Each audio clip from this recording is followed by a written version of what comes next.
good to exercise your rights, doesn't it?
Why, hello everyone. It is I, your pal, J.Ishiro, author and alien in a human suit.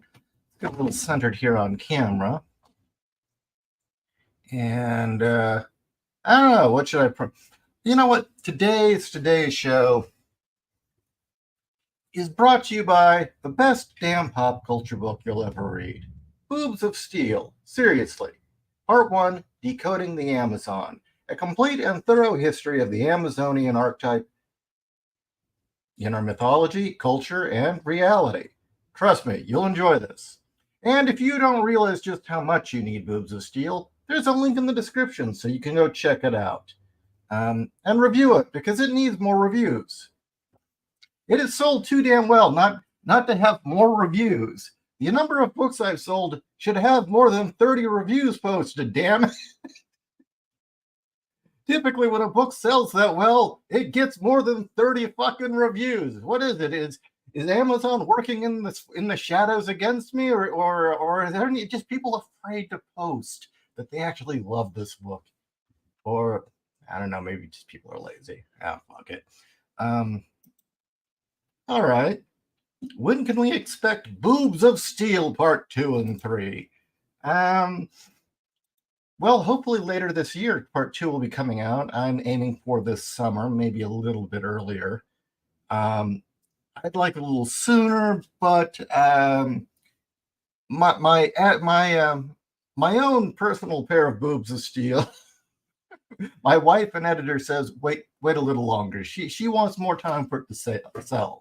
Oh, hey, yeah, I'm so out of it. I'm so tired. I forgot the fucking microphone. Yeah, it was another bad night. It was unfortunately another bad night.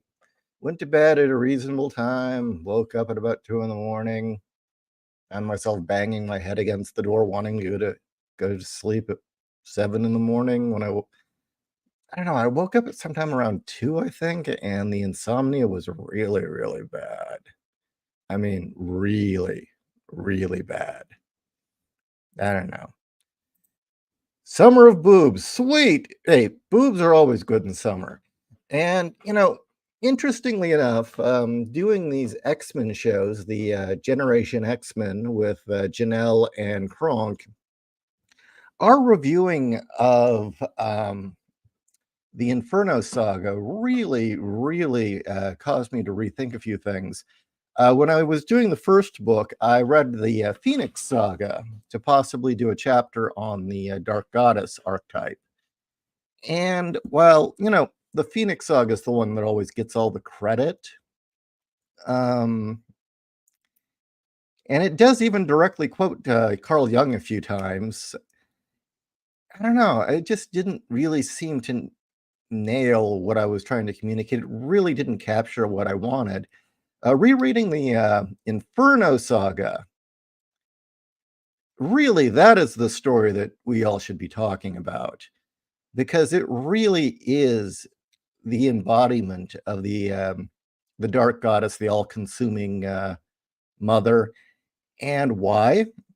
Because it takes a totally normal, perfectly decent human being, and over a period of time, one action by Scott tips a series of dominoes that slowly corrupts her into an unstoppable force of nature.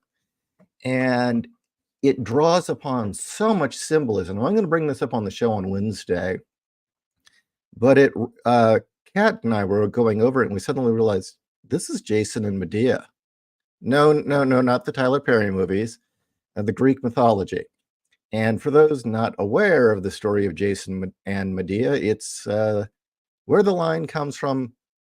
It's not that I love you. It's not that I love them less. It's that I hate you more.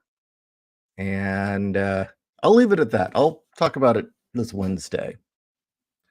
And that, I think, definitely works to be able to parallel that 4,000-year-old story with one of the most important X-Men arcs ever. And so, yes, I will be getting into that. Most people aren't in a position to meaningfully review Boobs of Steel. They'll just star rate it and move on. I would agree with that, Horrible. but that hasn't happened. That actually hasn't happened. I would love if every sale had come with a star rating, because I will say those of you who bothered to give it a star rating also gave it a review, which means I've only got 30 star ratings. Yeah, I mean that's fucked. And I don't mean fucked on your part. I mean thank you to all of you for doing that. But that means that I mean I've sold a real nice chunk of those books and it only has 30 fucking reviews. By comparison, a typical book that sold this well should have at least 100 by now. So what the fuck? Either they're being throttled by Amazon or people are lazy as shit. I don't know. But yeah, at least just a star review would be nice. Anyway, anyway, at least it's selling, right? Now, the reason I'm concerned about the star ratings and the reviews is because it's beginning to fall out of the algorithm. Prior, the sales alone were keeping it in the algorithm, but that's beginning to fall. And the only thing that'll keep it in the algorithm now is reviews or a huge spike in sales out of nowhere. Okay.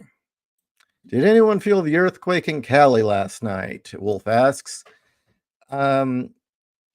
Was that like some sort of collective people shitting themselves over the Super Bowl or something? Or did everyone go and eat at Taco Bell at once or something? Let's see.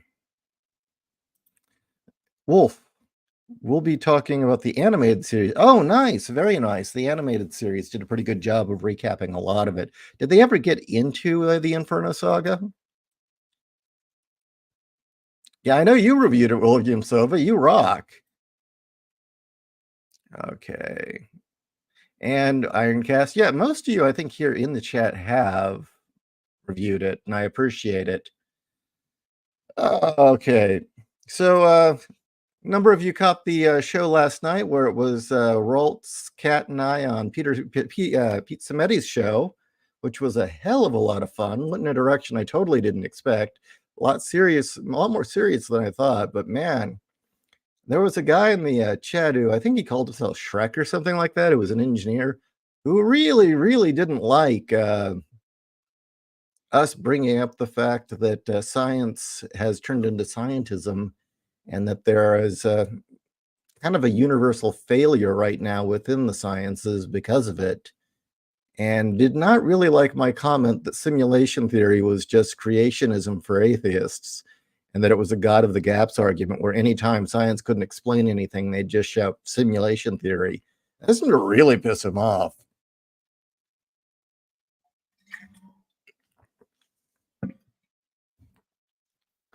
I don't know. So what do you guys think of that in that show? I mean, that was good. I mean, I don't know.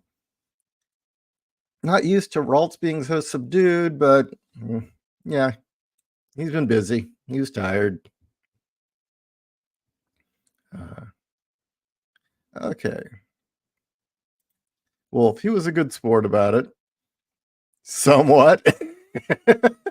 Well, no, you'd watch in the chat as we're talking. It was just wrong, wrong, wrong, wrong, false, wrong, incorrect, wrong. Dude, calm down.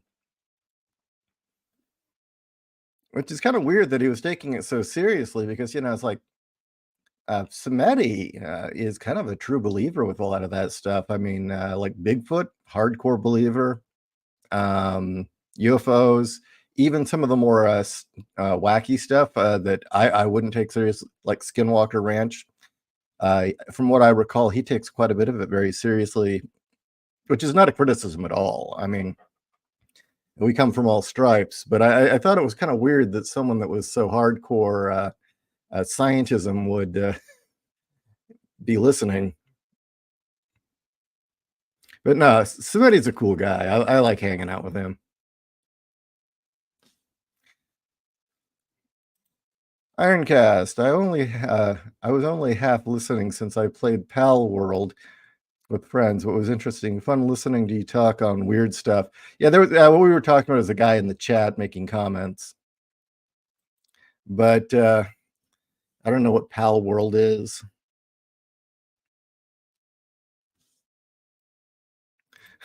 Guy sounds like Bit from Tron. Yes, no, yes, yes, yes, no, no, no. Yeah, yeah. Actually, you're kind of right there. Draco Nightmare. From my friend back west, are saying SF hasn't burned itself down after San Francisco hasn't burned itself down after losing the Super Bowl. Is there anything left to burn down at this point in San Francisco? Is my question. I don't think there is. I think at this point, burning it down would just clean it up more, get rid of the needles and feces. Power World is basically Pokemon with guns, and you use them as slave labor. You use the guns as slave labor, or the Pokemon as slave labor? Because I don't know. Isn't Pokemon basically cockfighting?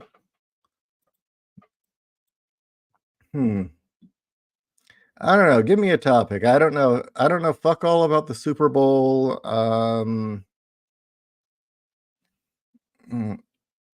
Yeah, I don't know. Fuck all about the Super Bowl, so I can't really comment on that. I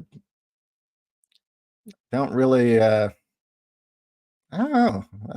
I had a hard night, as I said, which isn't a shock. I keep saying I've had hard nights. So yeah, I had a hard night. And I'm unshaven. Yeah, lovely me. Conan Exile with less boobs and more Pokemon.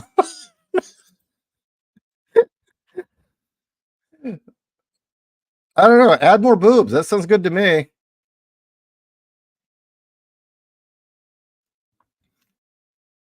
I was telling friends how witches are in vogue since Maleficent. I really dislike what they've done with Maleficent. I mean, just turn the whole thing down upside down and said, yeah, the evil one's the hero. Now all women want to be witches. You know, at least in the craft, the idea was being white witches, not just pure fucking evil.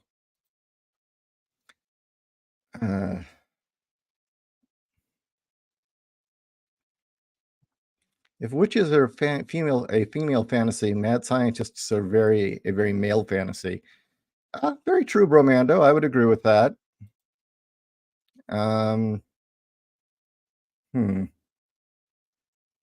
It's like weird science. But let's see. What's the difference then? The witches we're getting now. The witch fantasy always seems very, very narcissistic and vengeful.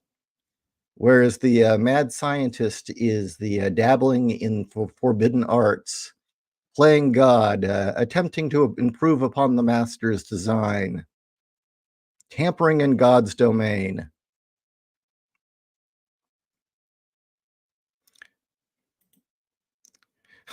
Hansel and Gretel did nothing wrong. Exactly.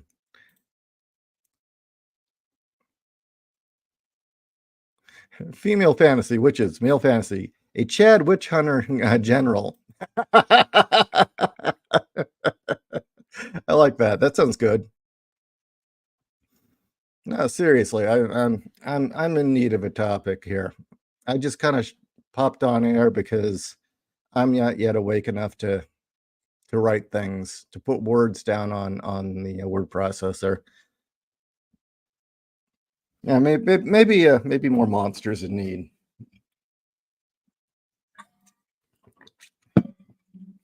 Well, I suppose I could just stand or sit here and just go. I could do that for like an hour. How about that?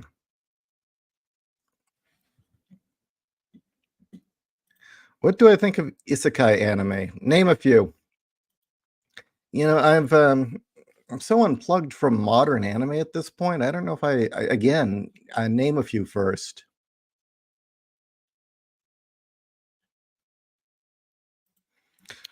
Okay, Draco Nightmare. What do you think of the idea of making a multi-book series is dying off because Martin and Rothfuss won't finish their books? Yeah. I think that might be a part of it, is people are sick of investing in a book series only to get screwed over, to be abandoned. And then to top things off, I think the real stake through the heart of multi-book series is that the Game of Thrones finale on HBO is all these readers have invested so much of their lives and so much of their heart into this narrative, this grand legend that they thought was actually going to go somewhere, and then they get that. And despite what Martin says, we all know that really was the ending. That was the ending he had. And everyone suddenly realized, holy shit, I've been wasting my life on we're all heading towards this. This is it. There's no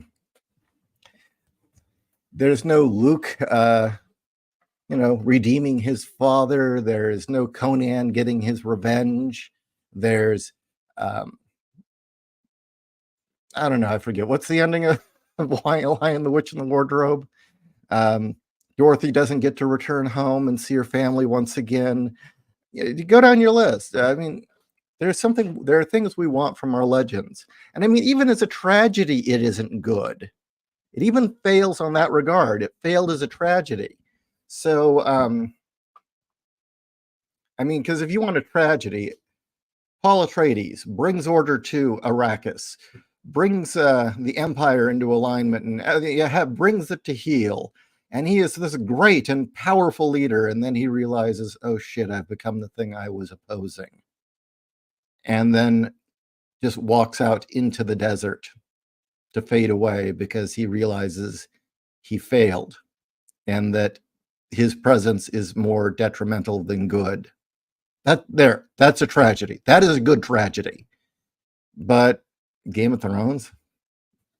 Really? That's it? Trying to think. There were a few others, but I think that's the one that really did it. Was the Game of Thrones. The other one is I noticed a lot of these epic long books.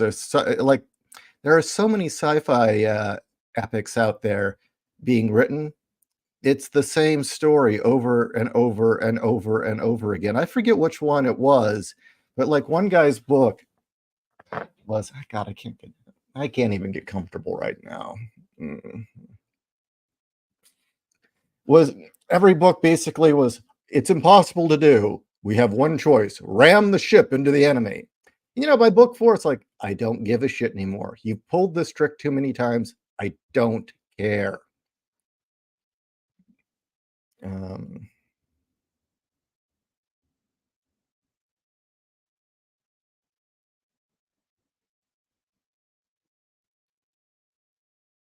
You look like Kat if she was possessed. What? I look like Kat? Do I? Excuse me, buddy. Excuse me. I don't think I look even remotely like Kat here. I mean, that, and if you're implying my wife has stubble, we're gonna have words, motherfucker.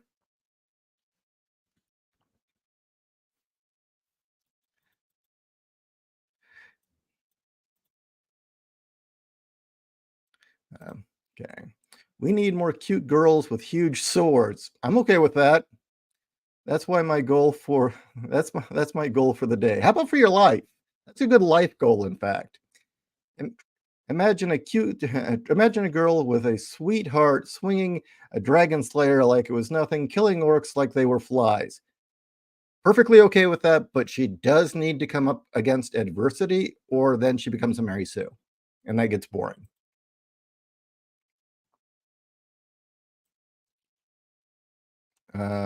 Warriors of Virtue, Master of the Universe. Do you mean Masters of the Universe? He-Man? I've Got the Power? Or Fish Out of Water Stories? Warriors of Virtue? Didn't see. Vision of, I've seen Escaflowne, the film, but that was in 2000, I think, and it was made in the 90s. I saw it in 2000. Or was it 2002? Staring blankly at a screen, you're getting into Hasabi streaming, the new Gray Alien Reacts channel. You mean like that? And I could like play a trailer. And it's just like, because that's usually my reaction when something comes out, and I was just like, or I'll start yelling at it and start screaming at the TV. Oh, really? Well, go fuck yourself. This summer, a movie will be, this summer, see the film that everyone will be talking about. This summer, why don't you go fuck off? That's me watching trailers sometimes. You'll get Kat started on it. She says that there's a certain mood I'll get into.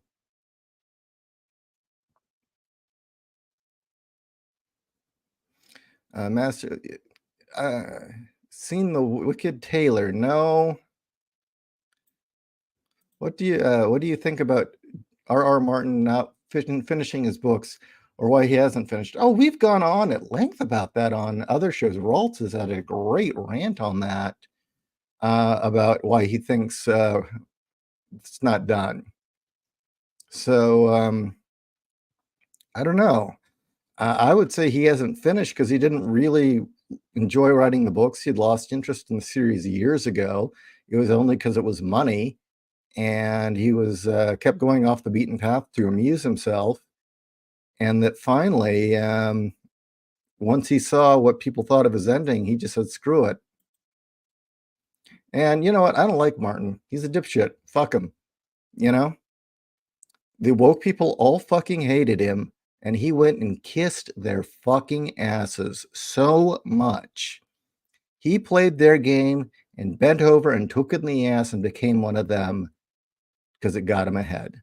Screw Martin. He deserves whatever he gets, and worse.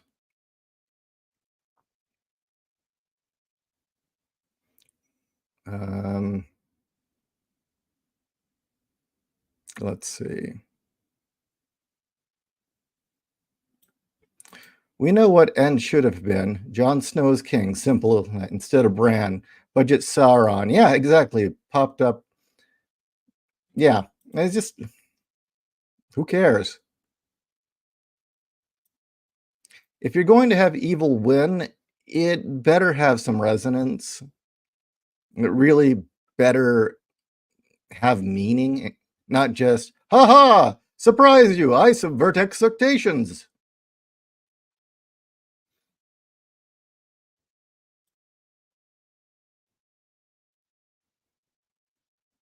Okay, going through your comments.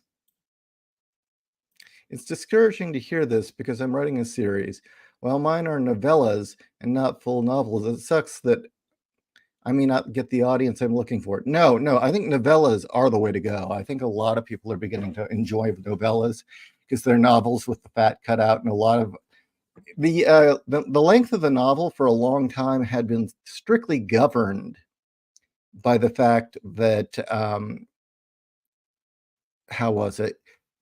The way book companies printed novels, they needed a certain page length, and so often you'd get a lot of fat in them. And so really, unless there's a reason to have a brick of a book, like say Raltz, and that's just because Raltz likes giving your money's worth. Unless there's a real reason for it, novellas are fine. I like novellas, and I've seen novella series doing very, very well. It's because they're being sold as episodic adventures, not a series. Oh, episode 1, 100 pages long. Episode 2, 100 pages long. Come back next month for episode 4. And when they're sold like that, it's like the old pulp magazines. Those are doing great. So no, I think you actually have a good thing going there. People just need to know about it.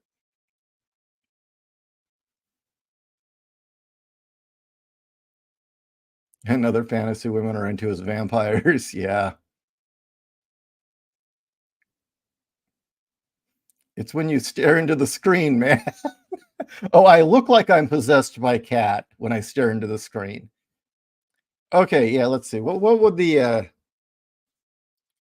looking into the screen when Cat distracts me be really? Let's go there. Let's go there.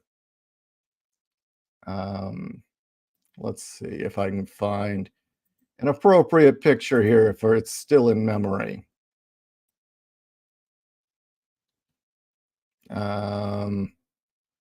Let's see. I don't think it's in memory anymore. But let's see. This isn't quite the full effect because she had grown. She was still a growing girl when this was done. But this in the doorway, or this look.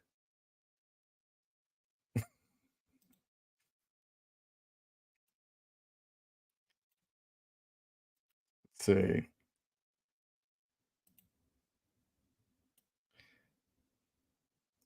The ever famous.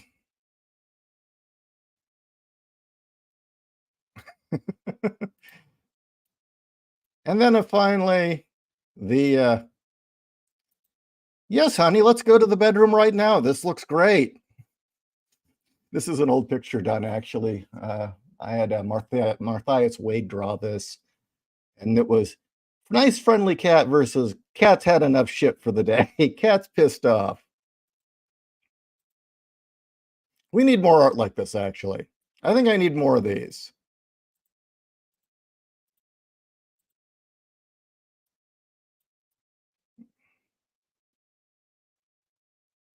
Okay.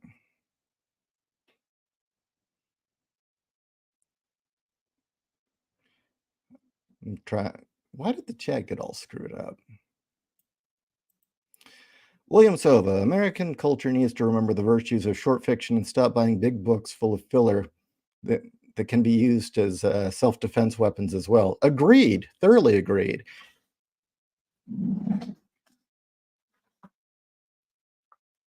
Why is Scars only this length? Why is Scars a novella? Because that's all it needed. Sure, there were other scenes I wrote, but they weren't needed. It just slowed it down. I said what I had to say. And I'm quite proud of the work. I mean, it honors Zed, who I miss. But yeah, absolutely. I love short fiction. Trying to think. Rollerball Murder. Not even a novella. That's a short.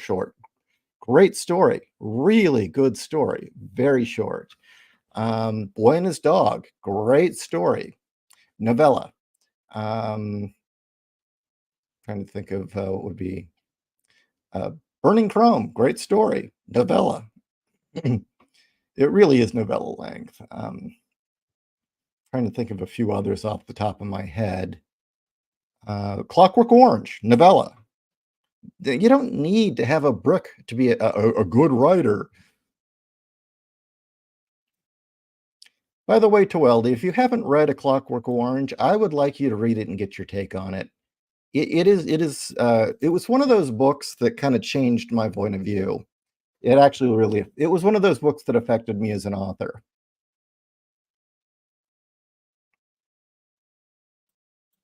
I've been writing novella stuff too, but I have a short attention span, so writing long stuff is like pulling my own teeth. You break that habit. You just beat yourself to death like I did. And I'm a slow writer, which, by the way, I'm currently working to change. That is my current, I don't know. Cat made a challenge to me, and I am trying to meet it. I can't talk about it much, but I am trying to prove to myself that I can do a novel-length book, and I don't mean a long novel, I mean a short novel, in a reasonable amount of time and not spend an entire year doing it. And I'm doing okay. I actually am. I'm on track. And I can't wait to tell you more about it. Now, is it the stuff of high art?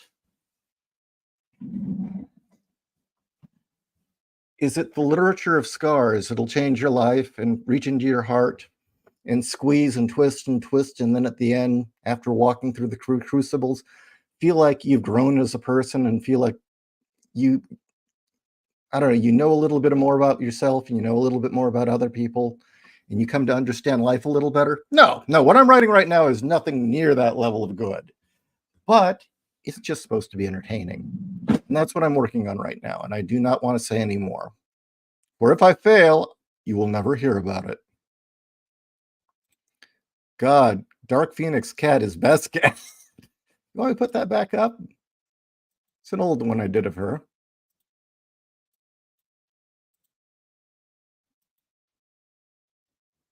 I keep trying to get her in front of a camera, but I don't know. Women come in two types.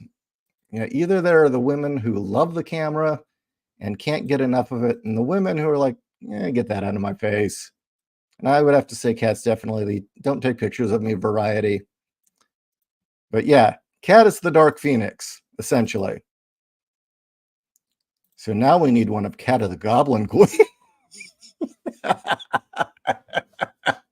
Oh my God.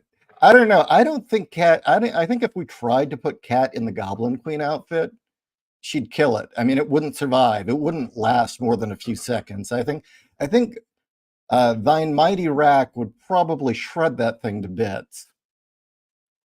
But there we go. We'll have Dark Phoenix Cat here for a little while. God, I did that in 03. Jesus, that seems so forever ago. This artwork, I mean.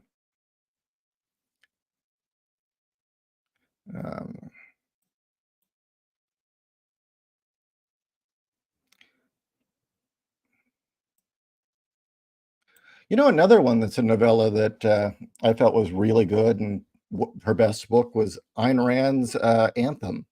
I mean, there's a lot of good and a lot of bad about Atlas Shrugs. I would say probably the first 2/3 of the book are a good book, and then it just goes to shit. And everything she was trying to say is said so much better in Anthem, which is a novella, and not even a long one. So yeah, let's bring the novella back. Let's make that a regular thing. I am so down with bringing novellas back. Unless it's Ralt's. But I was actually going to bring up something about Raltz's work, and something that really impresses me about what he does. I mean, our styles are very, very different. His style is very pulp. It's very straight ahead. This guy is obviously writing from the seat of his pants, from the seat of his creativity, riding the lightning and weaving the best ham tale he can without thinking about it too much, because it's all right there in the back of his brain waiting to be mined.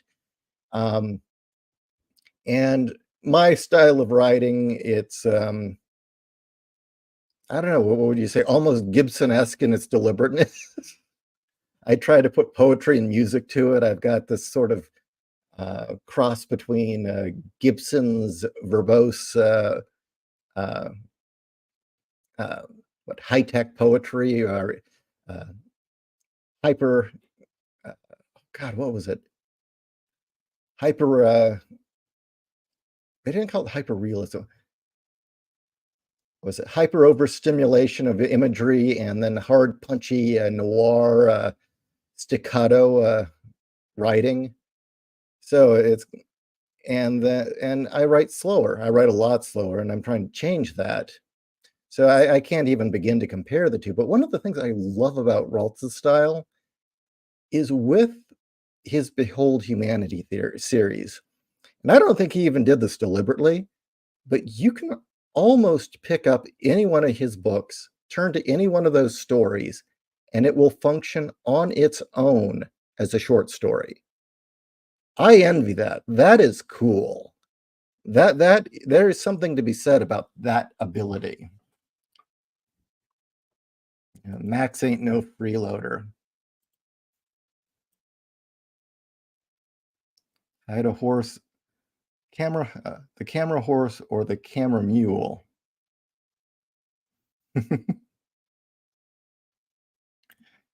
You'd have to glue me into it. Yes, I would have to glue you into it, honey.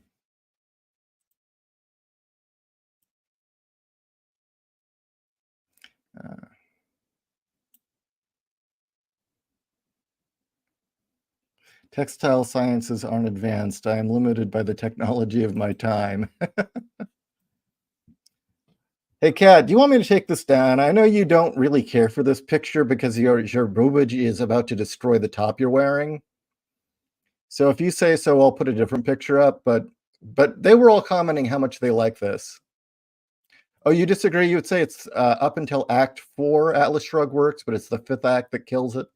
You know better than I did. You've read it more than I have.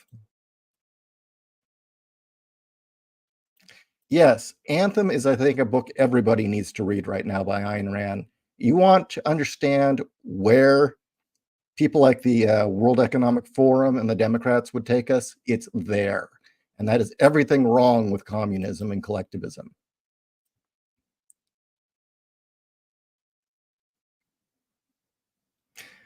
I'd type your style as Neil Stephenson minus self-indulgence. Yes, you show the research you do, but you don't bore the reader to death with it either. No, no, no. My thing is if you're going to do, I don't know, when I put information or stuff like that into a story, it should be like you're pulling them through it with interesting information that you want to know what the next sentence says, not, okay, I get it, you're smart. And it was Palahniuk who kind of, I first really noticed that style, is Palahniuk has a real talent for taking something very simple or something that's just esoteric to us or unknown. And I'm going to use a really disgusting example. I would hope most of you don't know what it's like to shoot drugs. When Palahniuk writing step by step in a narrative fashion, shooting heroin, he can make that interesting. That is necessary information, and that's how you would unwrap it. Or if you're trying to talk about space, trying to walk someone through as someone living on a spacecraft for this amount of time, there's this, that, and the other thing you have to worry about. As long as it's information like the person's telling you about their job, and it's just like, so anyway, yeah, I had to worry about any slight leak in the that is interesting. It's just when people start lecturing at you, it's like, I don't care.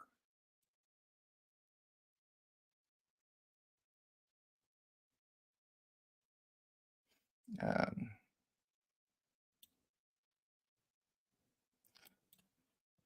yeah, I don't know. I haven't read The Fountainhead yet. I've heard that it's again kind of her trying to communicate what she communicated with Atlas Shrugs, but differently. Um, anyway, oh, well, 45 minutes in. Uh, the slang is a little out there. You may need to have the glossary in front of you for about the first chapter or two, but you'll pick it up real quick in terms of A Clockwork Orange, but it is well written. And one of the reasons the slang was used is that Anthony Burgess did not want any of the sex or violence to come across as exploitive or cheap thrills. So he used slang to kind of declaw it and keep it for what it was, which was supposed to be horrific. All right. Unless, again, as always, I say, unless one of you guys has a last minute topic to curveball at me to get me talking, I'm going to call it an afternoon. And I hope you all have a good day. I'll talk to you later tonight. An old bit of the ultra violence, my droogs. By the way, the movie is very different than the book by like a lot.